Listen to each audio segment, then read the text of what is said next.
let's see.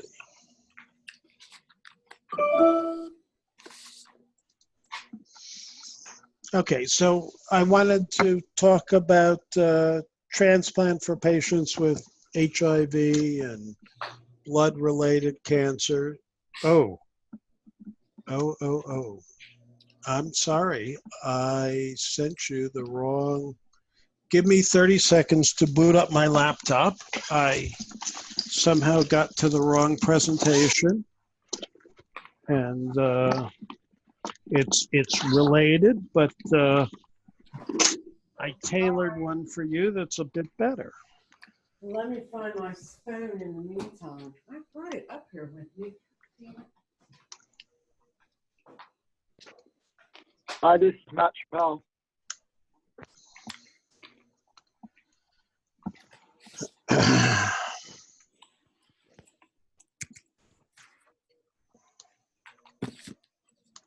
That just came on. Oh, hey, this is Matt Chappelle. Oh, hi, Matt. Hey, Matt. Hi, Matt. Everybody. Hi, Adam. Welcome. We're just getting a new set of slides up. Okay.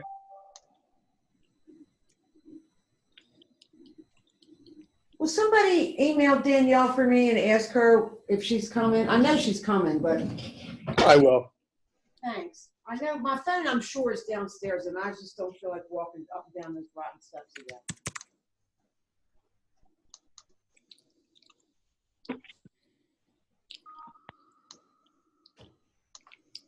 So, Al, he has to send them to you, right? No, I think I can just show them if I can find them. Somehow I mislabeled and I labeled an old related talk, but not the one I wanted to give. Let me. Take your time.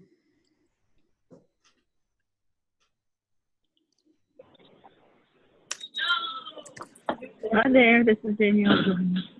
Beat me to it. Okay. Hi, Danielle. Hey there. Is that Jeff Taylor? It is. I was just about to email. We're just getting ready to I'm start. on. Now, Rich needs to switch his slides. Happy.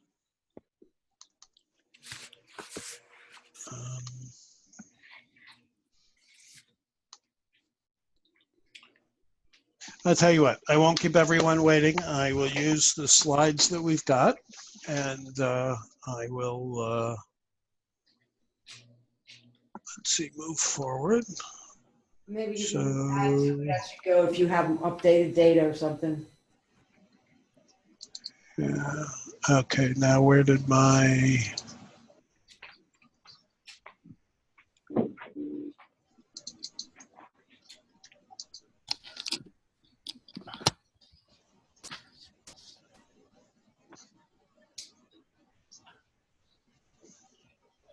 Okay. And are you seeing my slides now? Yeah.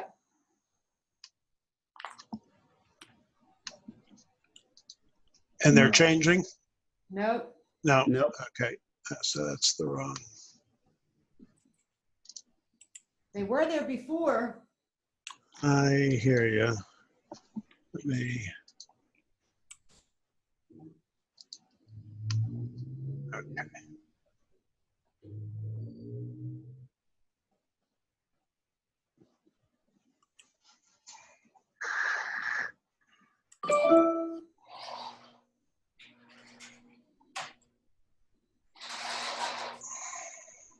Elle, can you put them up? Yeah, Rich, do you want me to go ahead and do that? I guess so. That would be fine. It's easier.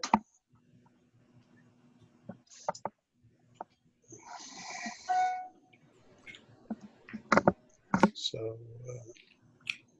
and maybe I'll start talking and begin by saying that Linda asked me if I knew how to use Zoom, and I said, "Oh yes, I use it all the time." And no sooner did I do that than I sent the wrong slides. But I wanted to talk to you about transplantation for HIV and heme malignancies, and my history with this goes back a very long time. In 1989,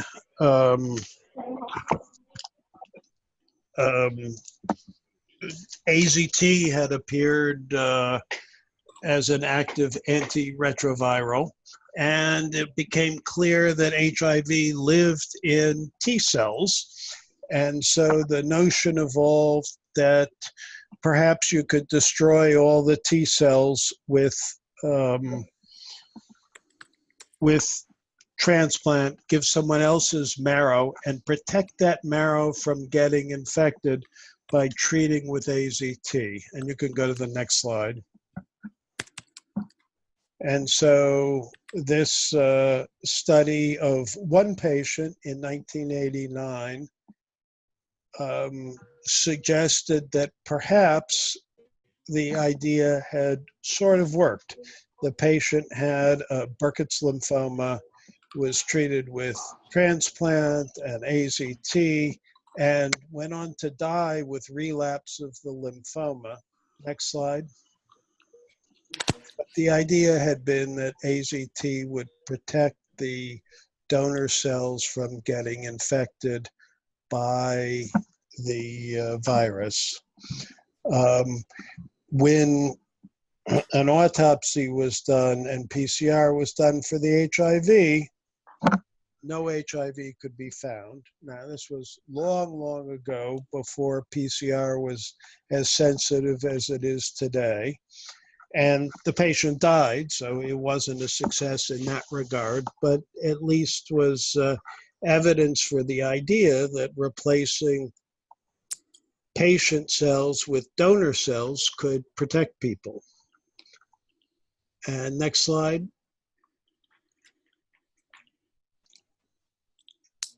There were several more transplants that followed, and all the patients died. And in general, everyone gave up doing transplants for HIV patients. It was just too dangerous. And even 10 years later, lymphoma treatment for AIDS lymphomas was a disaster. And so this was a comparison of full dose lymphoma treatment versus half dose. And the half dose came out with a few more survivors. And the reason why the half dose maybe was slightly better, or at least not worse, was that so many patients were dying of the toxic side effects of chemotherapy that any kind of chemotherapy in HIV patients was a disaster. Next slide. So HIV patients were excluded from standard chemotherapies. They were excluded from auto transplant. They were excluded from allo transplant. Next slide. And then antiretroviral therapy came along and people started doing better in general. And we did a study with the bone marrow transplant clinical trials network with hospitals across the country for patients who had HIV and a lymphoma and needed an autologous transplant where they get their own cells back. And the top line shows the outcome there. And the bottom gray line shows matched controls that had been done in and reported in the bone marrow transplant registry. And you can see that the HIV patients are doing at least as well as patients with the same lymphomas, the same age, the same sex, and so on, without HIV. So it wasn't that HIV patients couldn't be treated for lymphomas or that the outcome had to be worse. And as all of you on the call know, the world changed with antiretroviral therapy. Next slide. Meanwhile, even before that, there was an amazing case of the Berlin patient, and I don't know if the Seattle people have joined the call or not, but they know this story ad nauseum probably, because the Berlin patient was really a Seattle patient who happened to be in Berlin when he got acute leukemia, needed a bone marrow transplant, needed an allogeneic bone marrow transplant. That is, a bone marrow transplant from someone who from someone else. And this fellow didn't have brothers or sisters who could be donors. And so the physicians in Germany went to the unrelated registry. And most people are lucky if they have one or two donors in the registry. Many people don't have any donors at all. But this particular patient had an HLA type where there were more than 100 donors in the registry who were appropriate for him. And a very sharp person taking care of him said, I read something about this mutation that protects against HIV and is in 1% of donors. Since we have more than 100 potential donors for this patient, why don't we check and see if any of them happen to have this resistance mutation?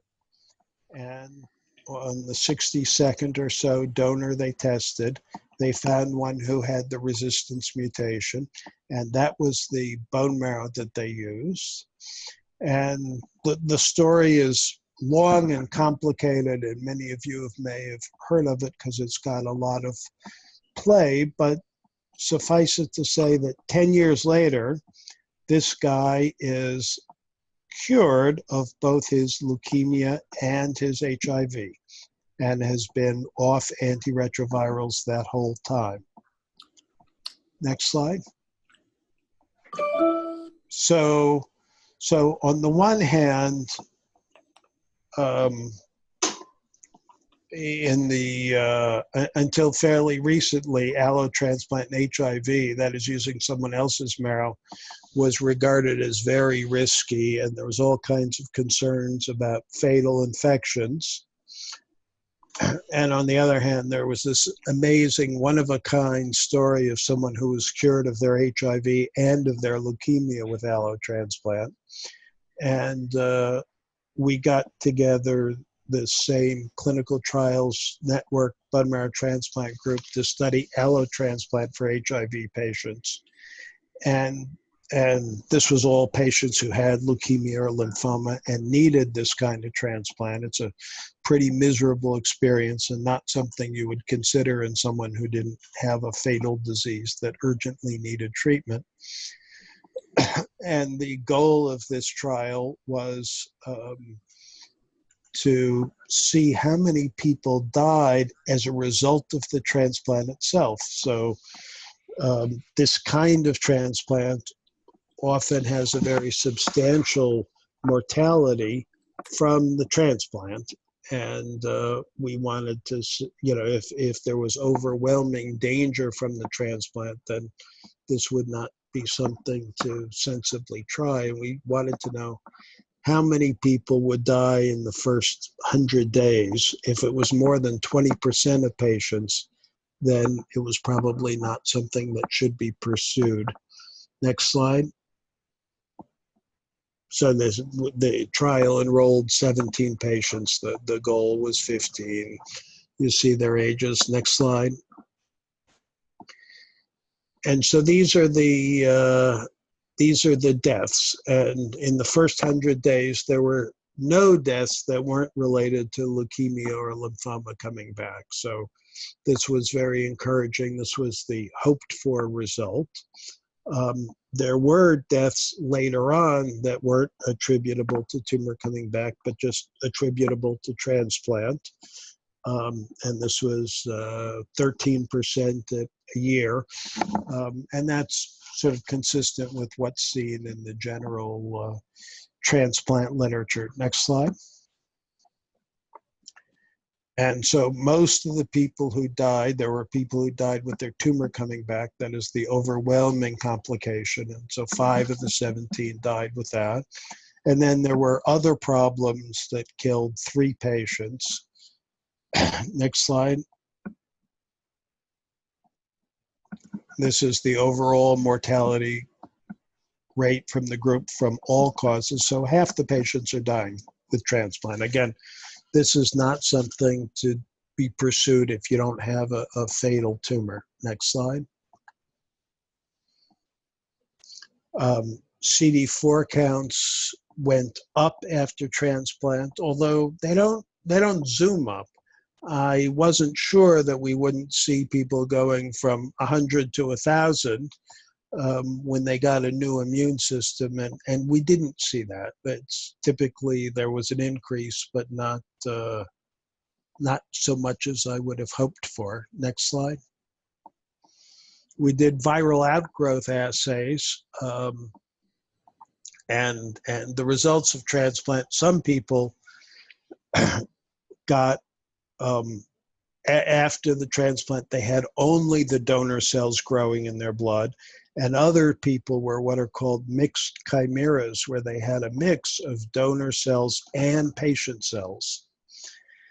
And if you did this fancy viral outgrowth assay that can detect very low levels of virus in the reservoir, it could detect virus in all the people, or in 2 of the 3 people who had some of their own patient cells persisting after the transplant.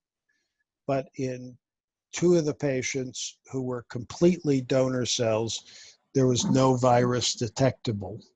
Next slide. So the conclusions of this trial were that no one died in the first 100 days, and that overall the deaths were similar in HIV patients and non-HIV patients, that HIV patients shouldn't be denied this kind of transplant if that's what they needed for the treatment of their leukemia or their lymphoma, and that the people who were completely donor cells, we couldn't detect virus in them. And in the presentation that I didn't load, and I apologize, it shows testing done on some more of the patients, so it's more than 2. And again, if you were completely donor, you can't detect virus. Now, there was a time we thought that might mean these people were also cured, but we learned from the Boston patients, next slide, that this wasn't the case. In Boston, 2 patients had these kinds of transplants, had gotten antiretroviral therapy, had become completely donor, and one couldn't detect virus in their in the patient's cells, and so the presumption was that the virus was gone, and they were taken off their antiretroviral therapy. Next slide. And in both of those patients, the HIV came back in a fairly aggressive fashion, in one of them involving the central nervous system. And when they were started back on antiretroviral therapy, they got better. But clearly, even though in Boston, using the same kinds of techniques that we use, they couldn't measure any virus either. There was virus hiding out somewhere, and they weren't cured. And when that virus started to grow, the donor cells, which had never seen HIV, it's coming from a donor who had never seen HIV, couldn't fight the virus at all, and it moved very quickly and got them very sick until the antiretroviral therapy was restarted. Next slide. We also had a patient not on either of these trials, but who we transplanted at Hopkins, who was an HIV, who had gotten his HIV from injection drug use, and was only sometimes compliant, and after the transplant just stopped his antiretroviral treatment and got quite sick. And again, we saw the same thing that had been seen in Boston. Next slide. The story of that patient is told on this slide. He had spinal fluid that was tested and was full of HIV and was in a stupor near coma and woke up when his antiretroviral therapy was restarted. Next slide. So while allogeneic BMT from somebody else with antiretroviral therapy is safe, it may be riskier in patients with HIV in that if they stop their antiretroviral therapy, the virus.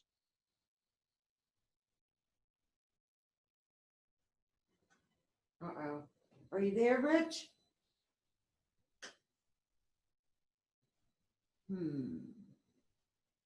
He looks like he's still on the call. Yeah.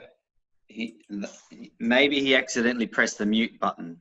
No, he's not mute. Not muted. Is Elnaz there? Could she maybe help? Elle, what's it look like to you? He's not muted. I see him. I can see that too. All right, let me email him and see where. Well, I can see him in the, hold on. Poor thing sounds really sick. Yeah. Probably not going to be checking his email. Should we try calling him? No, he just messaged everyone. Can you hear me? Yeah. But we can't. Okay, so he can hear us talking about him. I wonder what happened. Well, Rich, if you can hear us, maybe I think the slides, because he's not showing this, the video. Wait a minute, Nelson, be quiet for a sec. Maybe you could just call in, Rich, if you can't, we can't hear you. You could call in. Al, can you repeat that number for him? That call-in number, just in case? Yeah. I can probably get it. I'll type it in here. Since I'm sharing my screens are like wigging out right now. Oh, thanks, Corinne.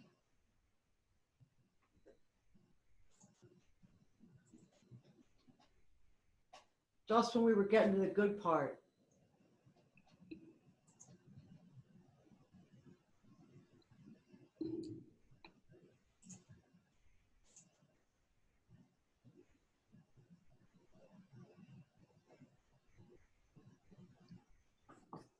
Zoom gets us again.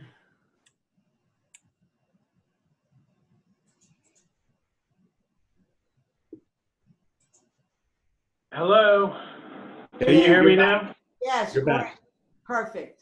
Okay, so I dialed in on the phone. I don't know what happened to the computer, but With us now. anyway, why don't we skip a few slides? We got plenty of time.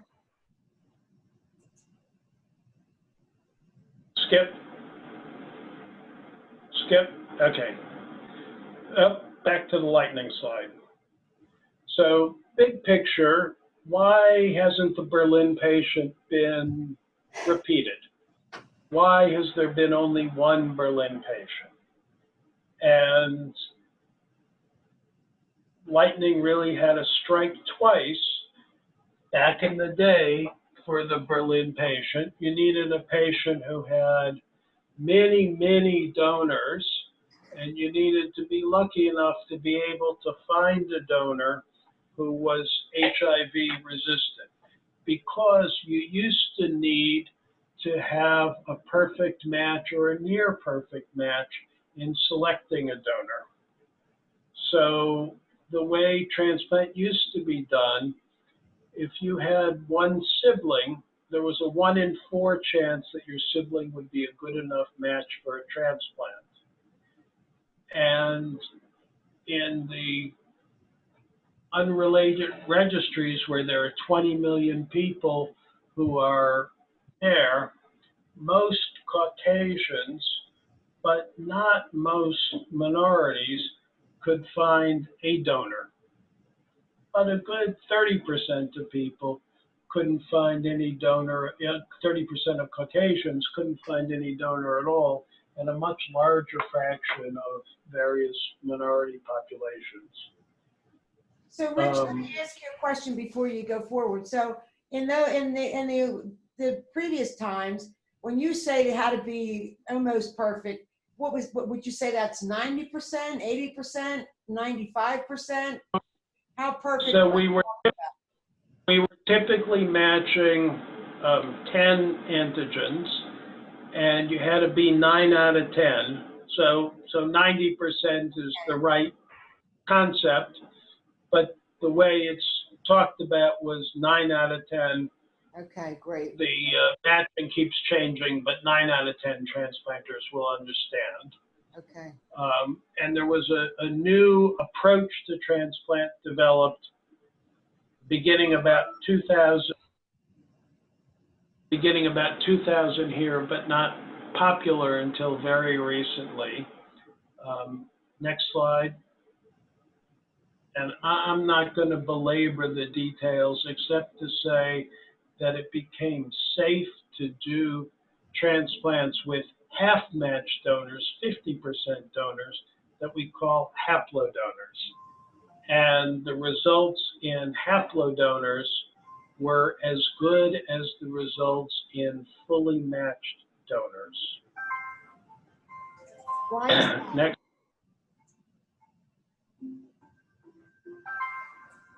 Why is that? What happened that made this giant change possible?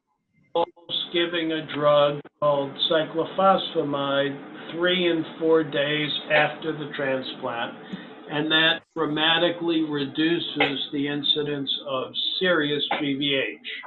About half of patients still get graft versus host disease, where the donor cells attack the patient, give them something like a mild sunburn. But whereas in the old days, a 50% or haplomatch would be expected to kill 70% of patients. This slide that you're looking at now actually shows that 0% of patients in a national study using our approach were dying of graft versus host disease, getting a 50% matched donor.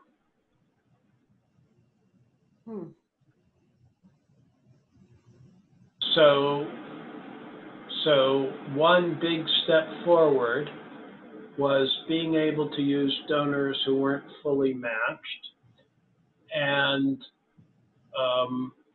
and the slide that's showing now is showing that in family members, but we have another study that's not on the slide showing it in unrelated donors. The second thing that happened was first the Germans and later the Americans said, well, it would be really cool to cure more people with HIV.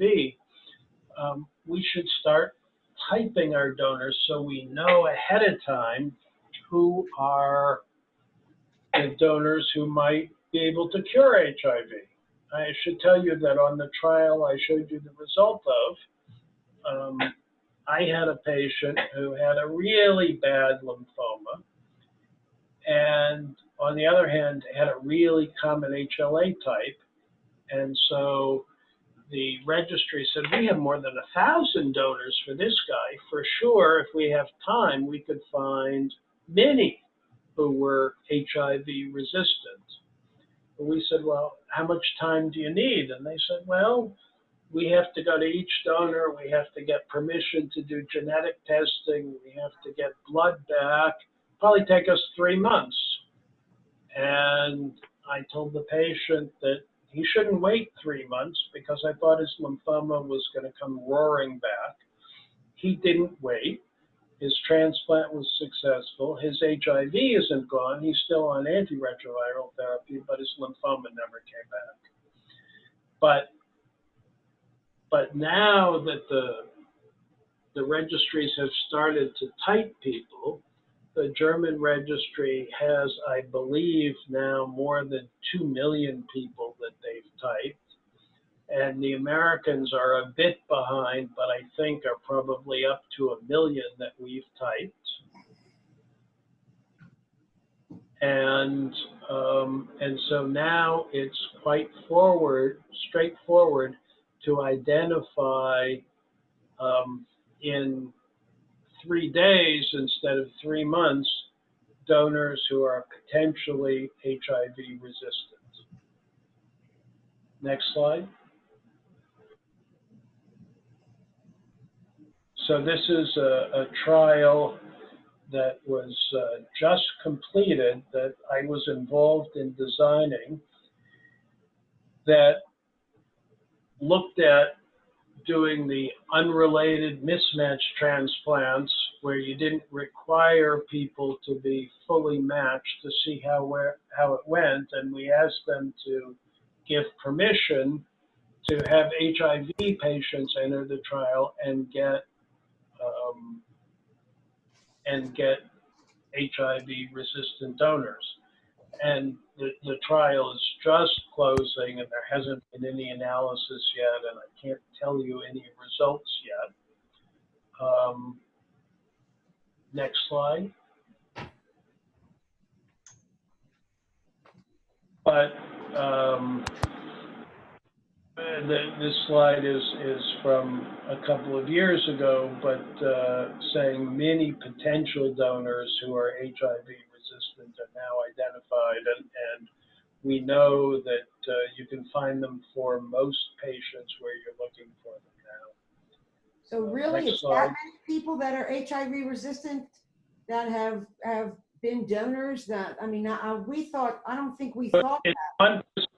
1% of donors are HIV resistant, and there are enough millions of donors who have been typed now that there's a large number that we know are HIV resistant. And next slide. Jesus. This is, again, 2 years old data, but we looked at HIV patients who we had either transplanted at Hopkins or were thinking about transplanting, and just asked how many of these we could find HIV-resistant donors for who were at least 50% matched. And the answer was 7 of 9.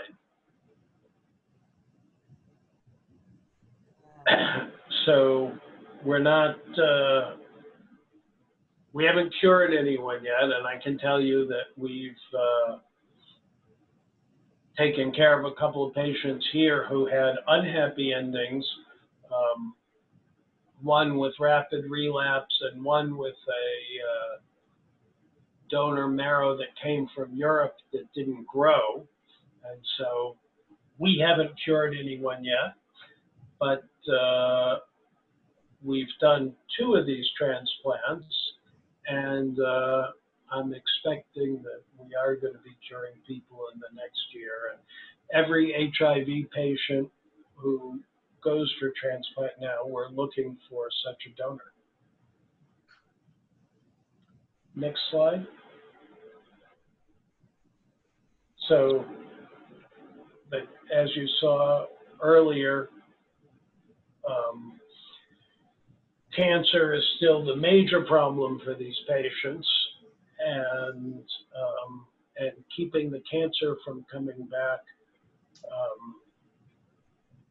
is a huge problem for all transplant patients and remains the major obstacle.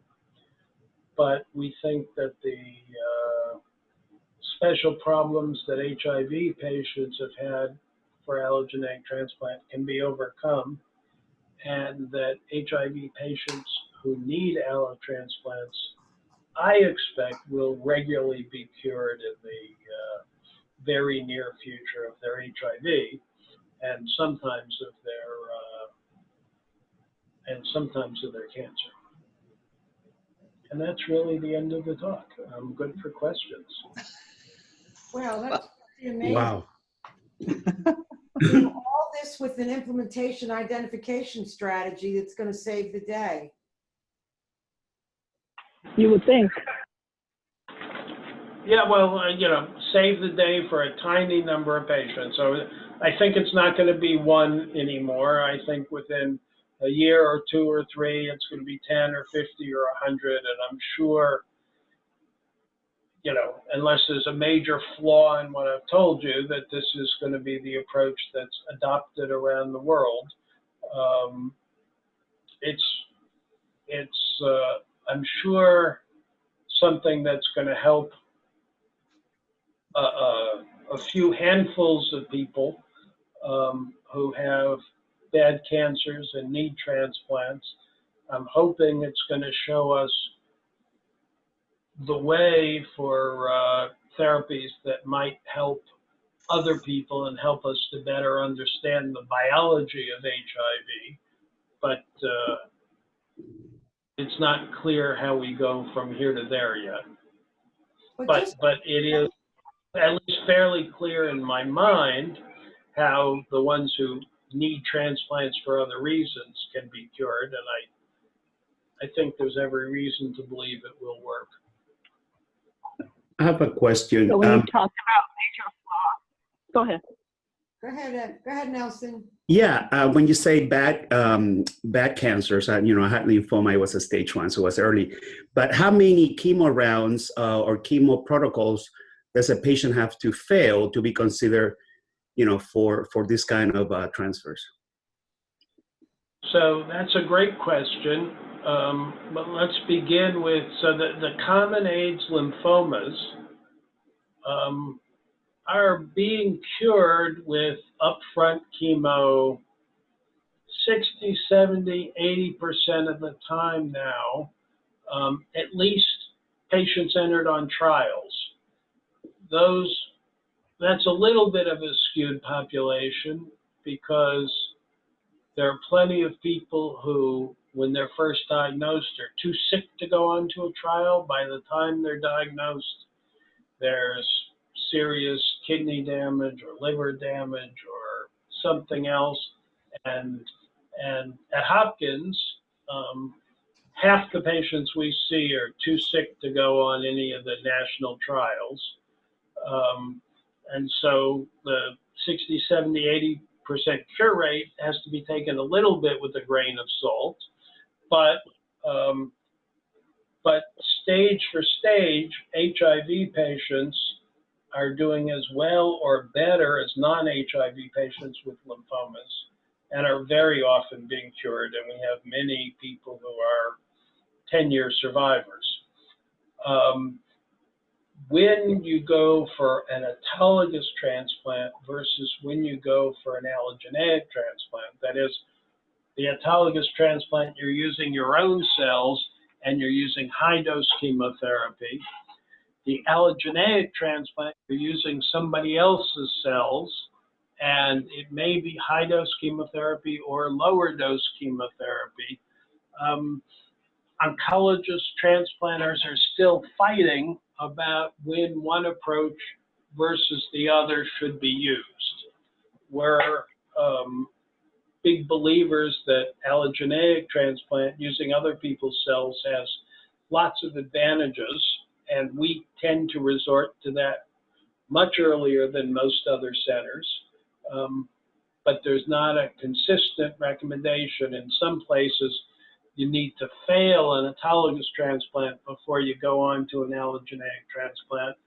For us, many people where we see bad signs will take directly to an allogeneic transplant. Mm-hmm. And what's better about the allogeneic transfers? So, again, this is something that transplanters fight about, and so I'll give you my thoughts, but I'm sure if you ask 10 other transplanters, you'll get varying opinions, but when you're doing an autologous transplant, there's still a substantial relapse rate, and we think that's coming from two places. When you're harvesting the patient's own bone marrow cells to return to them, You may be getting some tumor cells with that, and you're not getting any of what we call the graft versus lymphoma or leukemia effect. When you use somebody else's bone marrow, it attacks the patient's tumor. And in some lymphomas, it appears that that can be very important. And certainly in acute leukemias, that can be very important. And using your own cells doesn't do that.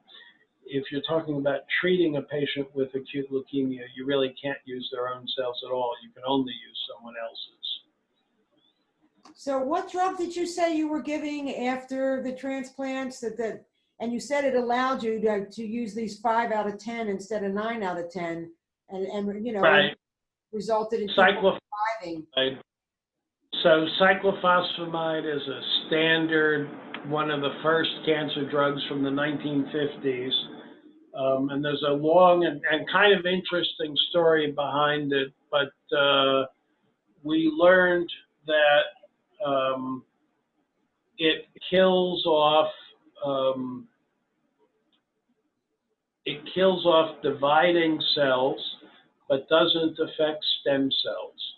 When you give donor bone marrow, we think the T cells that go into the patient look around and say, hey, this isn't my body, we should attack. And the ones that get revved up to start dividing and attacking are more susceptible to the chemotherapy, and they get killed off, and the graft versus host disease that they would cause doesn't happen.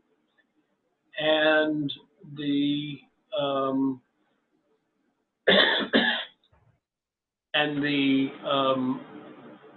resting memory cells aren't much affected by the chemotherapy, and they survive. And so the patients end up without the terrible graft versus host disease that patients used to get, but they do get some immunologic memory from the donor so that they can fight off some normal kinds of infections. And is there a general agreement in the field that this cyclophosphamide approach is a good idea? So yes and no. There's not yet a consensus, but at the meetings for the last 5 years,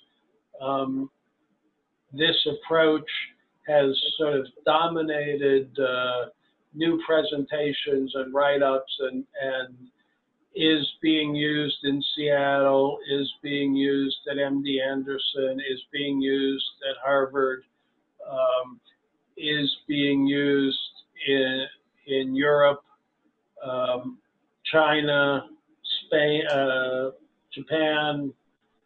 So it's being used very widely. I think for the first 10 years, no one believed us that we were having such good results. Now, lots of people have reproduced those results.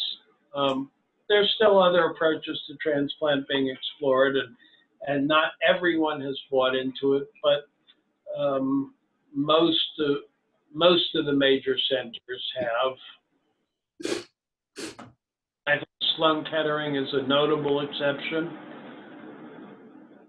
And I think Seattle is still doing a mix of various kinds of transplants. Certainly some of the cyclophosphamide transplants that we're talking about, but some other approaches as well. Rich, Go Go ahead, ahead. Jeff. sorry, Yes. a question. This is Jeff. You mentioned in one of your earlier slides that only a subset of people achieved full chimerism. Do you know why that is? Are there predictors that we know, or is it just kind of you have to see what happens? We don't know why it is, and it looked like there might be a few more in the HIV patients than we usually see, but the numbers are still so small, and it was a mix of a few patients here and a few patients there and a few patients somewhere else, that we're not really sure whether there's a difference or not.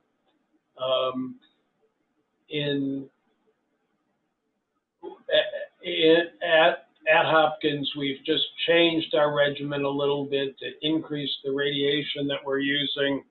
Still a very low level of radiation compared to what we used to use, but we think that may solve the chimerism problem across the board, but too soon to say for sure. So in those who have partial chimerism, over time, does the HIV, if people go off medications, would that be killed off and they'd be left with only the donor cells, or how does that work? We haven't tried taking anyone off. Yeah. The patients who I have who are what we call mixed chimeras, partly donor, partly recipient, if we do the fancy viral outgrowth assays, we can still tell that there's HIV there. And, you know, they're doing well. They're getting back to life. They'd like to leave the transplant behind them. And they haven't been in any rush to get off the antiretroviral therapy. And you haven't had any mavericks who've stopped like Timothy did? So we have not. Okay.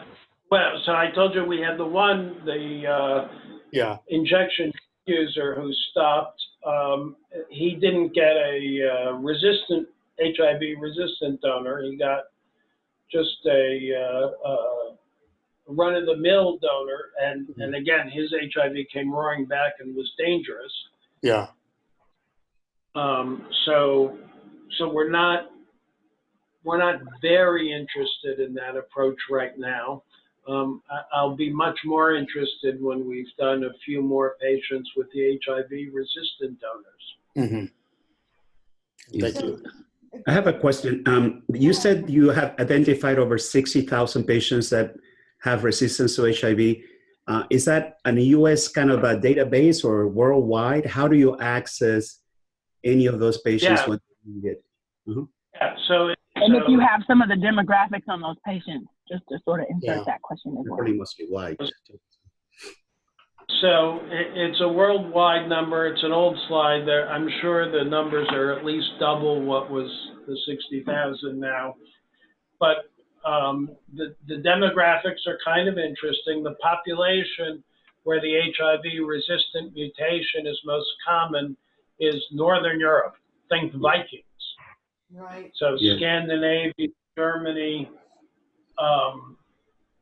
and there are none at all in Africa or Asia or Latin populations.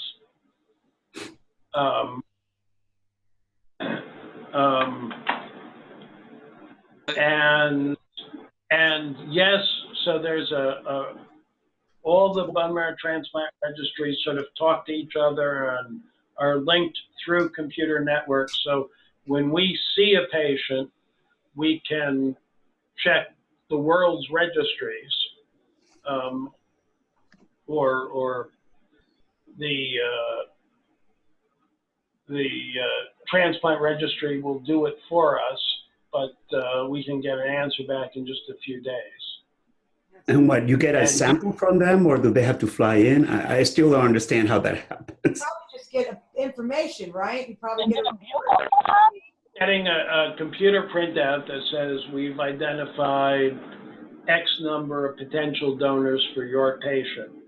And then if you say, okay, my patient would like to go through with the transplant, the registries will contact those donors and will confirm that they're interested in being donors and talk to them about timelines. And this is what the unrelated registries do. They're experts in talking to these people, and you can imagine that sometimes these are people who, you know, there was a college campus drive to be bone marrow donors, and they gave some blood and they signed something 10 years ago. And now they say, why would I do this? I don't want to take time off from work. I don't want to go through the pain of a bone marrow harvest. I don't want to do this or that. So a fair number drop out and say, no, I'm not interested. But again, we've been able to, so we've now done 3. And we haven't had any of those back out at the last minute. There were some people for each of those patients who did back out before we got to the donors that we used, but there are definitely lots of donors out there, thousands of donors out there who are willing to give. And so it's a real and functional apparatus to get them.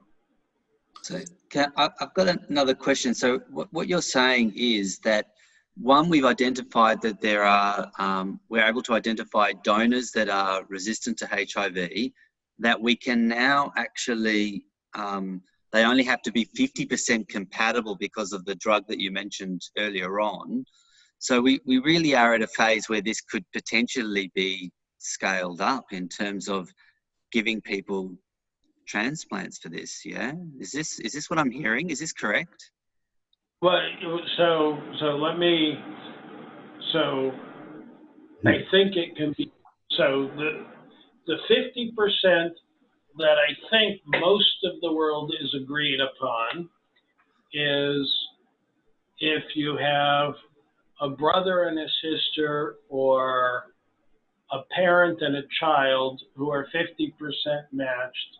There are lots of people now who have published the same data that we've published, saying that that's as good as being a full match. And while you might get some people arguing with that, fairly few, and I think most leaders in the world would go along with that. I took you a step further and I said a 50% match in unrelated was probably good enough. And we have a paper from Hopkins where they were unrelated matches and they were less than perfect matches, and it included people who were 50% matches, but most of them were 75%, 80%, 90%. And so it wasn't a large number of people. It wasn't a large number of people who were transplanted with 50% unrelated matches. It was a few. That led to a national study that has just concluded like 3 weeks ago, or maybe 2 weeks ago, very recently, where none of the data has been analyzed yet, and where more, and where everyone was unrelated, and where everyone was mismatched, but again, somewhere between 50 and 90, no one less than 50, no one more than 90. But I haven't seen that data yet. That's from the I'm guessing. I'm sorry? That's from the AMC, that data? That study? No, so the AMC is AIDS Malignancy Consortium. Okay.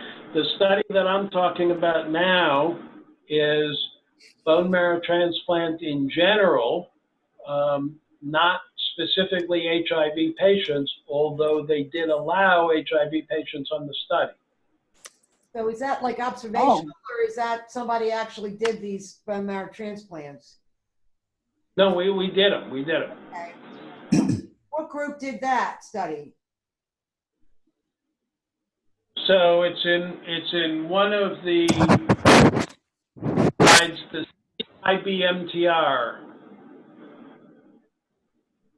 the Center for something bone marrow transplant registry. So is that the government? No, but it's been funded. I have a question, a business question. Have anybody from Johns Hopkins, from the business side, calculated the cost that would require to get somebody cured with a new kind of a paradigm? Is that something anybody from your MBA department? So there are several answers to this, and the first is, so far, in terms of the published literature, the only patient that we know that's cured is the Berlin patient. So I'm telling you, I think there's good scientific reason to believe that we're going to cure people regularly, but we're not there yet. I don't have the first person that I've cured, so putting a price on it would be tough.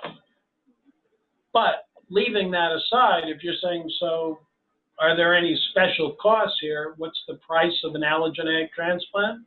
Yeah. It's roughly $150,000. Okay. So this is Jeff again. I was wondering about using cord blood, if that's feasible in this setting. And if so, would you need a donor? So cord blood, much the same approach has been used. I think all the cords collected in the United States have been typed for the HIV-resistant mutation. And there have been several patients who've been done. I've heard rumors that there's at least one who's months out and doing well. I don't know any details. There have been several who got into trouble and died. Mm-hmm. There's 2 or 3 issues with cord blood. The first issue is the numbers of cord bloods to select from is much smaller than the number of bone marrow donors potentially accessible through the registry. So the cord blood people will tell you that they have 400, 600, something like that, cords that they know are HIV resistant, whereas I'm telling you that there are tens of thousands of living donors who are HIV resistant, who are potentially marrow donors. And the second thing is the cords have been very successful for transplanting children. The results in adults have been much less satisfactory. And that's because cord blood T cells have never matured through a thymus. Get put into a 10-year-old who's got a functioning thymus, they can mature and make a new immune system. When they get put into a 50-year-old or a 60-year-old or a 70-year-old, there is no thymus and they don't mature. And most of the cord blood patients, many of the cord blood patients, end up with chronically dysfunctional immune systems that we think is because they can't ever mature their T cells. And it's a bit like having HIV before there was antiretroviral therapy. That's hotly debated, and there are places that do only cords, and there are periodically fights between the places that do mostly cords and the places that do mostly what we've been talking about, post-transplant cyclophosphamide. However, I think that issue is shortly to be resolved. There's a randomized trial that was done, and the results haven't been tallied yet, but enrollment has stopped, and I think within the next year, we'll learn whether, in fact, the outcomes for post-transplant cyclophosphamide that I've been talking about are really much better than the outcomes for cord blood, or whether I'm blowing smoke. could you talk a little bit more about bone marrow harvest and how a donor could be harvested, how often, how arduous is it? Is there any particular health implications for the bone marrow donor who's being harvested? So it hurts. Needles get put into the pelvis 200, 300 times.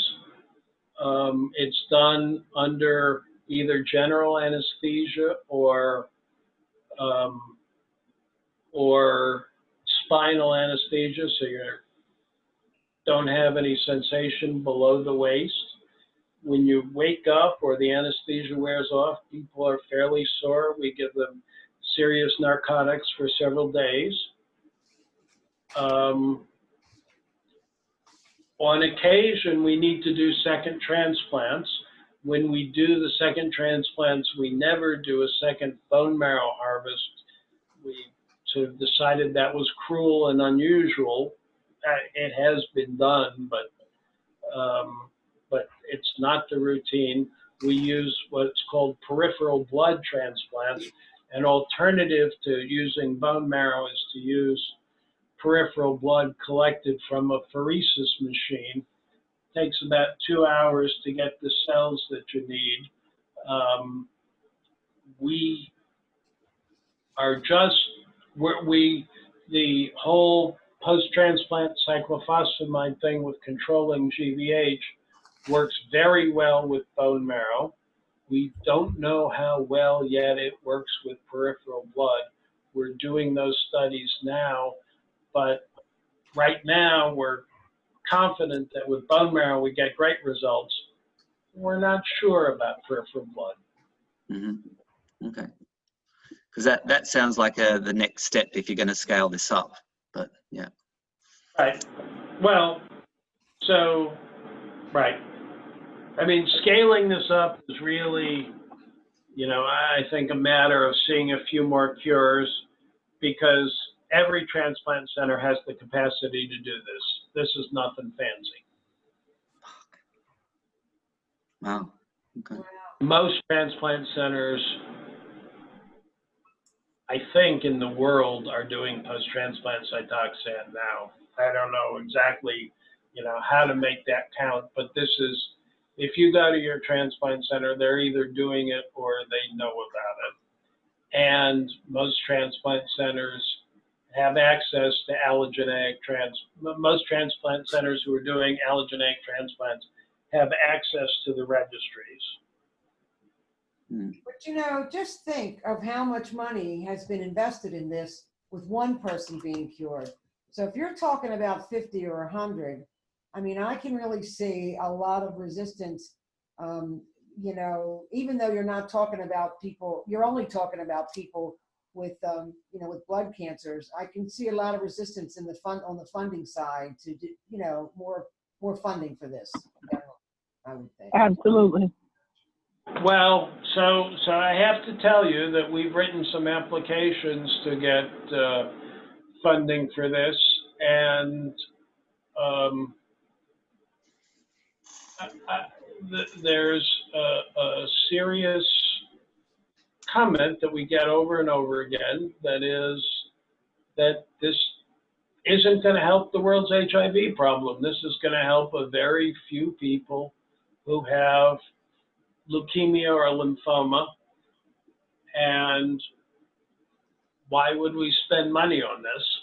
And so we're actually eager to get funding to expand the effort, but on the grand scale of things, it's not terribly expensive. Most of this is sort of covered by insurance. What we would want funding for would be doing the fancy testing of the viral reservoir to know when it's gone or not gone, or what kinds of variations are detected, and to monitor people very closely. But the transplants itself are all covered by insurance. How about NCI? I mean, they should jump at this, right? So I mean, just the strategy of it, you know, the different. We have just gotten a little bit of funding coming our way, but this has been the major focus of a grant. So we're going to keep writing, but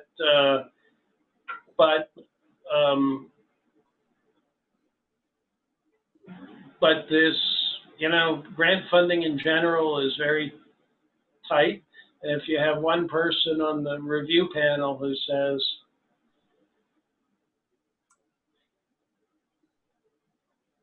this is only going to help, so the world is, you know, it's like our national politics. It's fractured. So infectious disease people would like to keep money going to infectious disease people, and oncologists don't see this as really a cancer-focused thing. This is really an HIV thing, and the dedicated money no one really wants to spend on this, or at least we haven't loosened up very much yet, but we're going to keep trying. And I think, in fact, the time will come. I think it's going to happen. Yeah. Well, I think we can do something about it too. Advocacy, no? Is that the role that we play here, or just? Well, I mean, certainly we can do it with NCI. So I think it's a very delicate thing. It's not So I think, you know, handled in the wrong way, they could just get pissed off. And but I appreciate the enthusiasm, and the enthusiasm means a great deal to me, and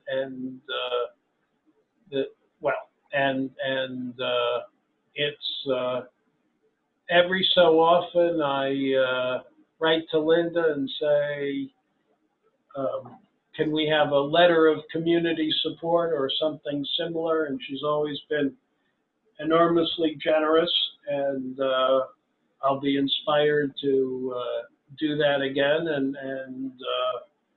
and maybe the next go round will ask for more help than that, but I wouldn't. Anytime. I think psychologically for us, for everybody, not only HIV positive, but for the world, psychologically, there'll be a shift in perception once you guys have one more cure patient. Even through this expensive, difficult procedure that probably will only help very few people, I think what it will do to the world of funding, because we have lost a lot of interest in the past 12 years because there hasn't been a second patient. So I think it's not only about finding the cure for these people, it's about shifting that perception, that excitement, getting back to that excitement we used to have back in the days, you know. So anyways. I appreciate the enthusiasm, and I share the enthusiasm, so. Let me just ask you one more thing. I mean, somebody jumped on, I'll let somebody else go. The cyclophosphamide, what are the side effects of that? Is that very toxic? Yeah, it's pretty nasty stuff. You know, it's nausea and vomiting and hair loss, and it makes white blood cell counts go all the way down to 0. So when we first did it, everyone was scared, including us. I actually had the very first patient who went through it, not an HIV patient,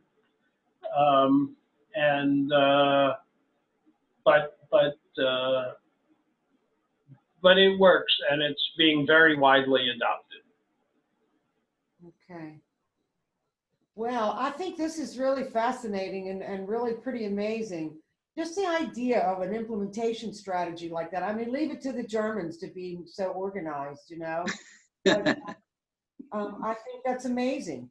It's a perfect example of how you can really affect a huge problem by, you know, dealing with these large impediments. I just never thought we'd be this organized about this sort of thing this quickly. So it's pretty amazing. Mhm. Mm. Anybody else? Any other questions? Any optimistic timelines? So you know, we're evaluating HIV patients for transplant all the time. You know, it's just whenever the next one shows up.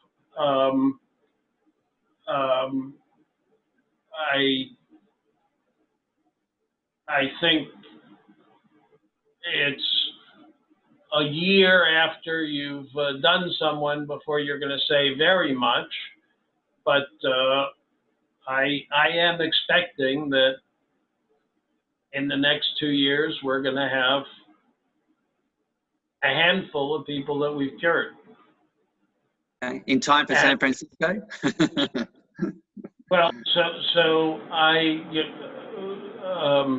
Linda can share my email with anybody who's interested. We're happy to look at people from anywhere. One of our patients who's done best actually came from San Francisco, and his doc sent him to us for the post-transplant cyclophosphamide, and he's 2.5 years out now. He didn't get an HIV-resistant marrow, but he's been trouble-free. And yeah, in order to do it, people need to be able to live in Baltimore for 3 months. And typically that means they need friends or family who can come join them. And they need insurance. But anyone who's got an appropriate leukemia or lymphoma that needs a transplant and has sort of standard insurance and the wherewithal to hang out in Baltimore for a few months, we'd be happy to see. Wow. It's really amazing. Thank Wow. you so much, Rich. We really appreciate this. It's really been inspiring, and we are very grateful to you for doing this when you're so under the weather. I mean, we can hear that your voice has been in and out and whatever. So thank you, really. We really appreciate it. My voice sounds terrible, but I don't feel Oh, good. Your mind was certainly working well. All right. good. Well, I very much for the chance to share, and please invite me back. I'd be happy to update you whenever. Well, whenever you get any data, just shoot me an email and we'll do it again. Okay. All right. Thank you so much. Thanks. Thank you. Bye-bye. Bye.